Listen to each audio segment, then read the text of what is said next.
Tu crois avoir les cheveux secs? Attends 30 secondes parce que le problème n'est pas celui que tu crois. Et si tu te trompes de diagnostic, tu te trompes aussi de produit. Beaucoup de femmes confondent les cheveux secs, les cheveux déshydratés et les cheveux sensibilisés. Pourtant, ces trois états ne se traitent pas du tout de la même façon. C'est pour ça que c'est très important de savoir les diagnostiquer, de savoir repérer si tu as un cheveu sec, un cheveu déshydraté, un cheveu sensibilisé ou même les trois. Pour savoir si ton cheveu est sec, tu prends ta mèche de cheveux après avoir lavé tes cheveux et tu regardes si au toucher, elle est plutôt rêche, si elle manque de douceur, même après un soin. Et si la réponse est oui, ça veut dire que ton cheveu manque de nutrition et donc il a besoin de lipides, de gras pour pouvoir retrouver sa souplesse et sa douceur.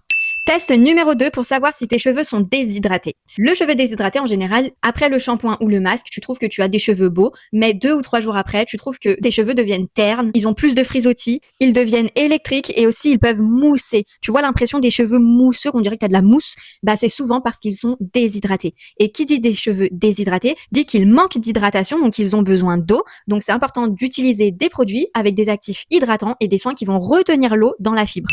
Le test numéro 3 pour savoir si tes cheveux sont sensibilisés, et bah tout simplement, c'est qu'en général, tu fais des décolorations ou que tu appliques des produits chimiques, tu utilises le lisseur ou le boucleur, tes cheveux cassent facilement ou s'en mêlent très rapidement. Dans ce cas, ça veut bien dire que tes cheveux sont sensibilisés. Eux, ce n'est pas qu'ils manquent d'eau ou de nutrition, c'est qu'ils ont besoin d'être réparés et protégés. Et ce que beaucoup de femmes ignorent, c'est que tu peux très bien avoir les cheveux déshydratés et sensibilisés, tu peux très bien avoir les trois ou l'un ou l'autre, enfin voilà, tout se cumule. Ah, que je n'arrête pas de vous dire que de recopier la routine d'une influenceuse ou d'un produit parce qu'il est super populaire, eh bah c'est pas bon parce qu'en fait, une personne qui utilise tel soin, tel shampoing, elle peut avoir les cheveux secs, mais tu sais pas si elle a aussi les cheveux déshydratés ou sensibilisés, tu vois. On a chacune nos cheveux, donc chacune doit pouvoir identifier et analyser ses propres cheveux pour savoir quel produit utiliser pour répondre à leurs besoins.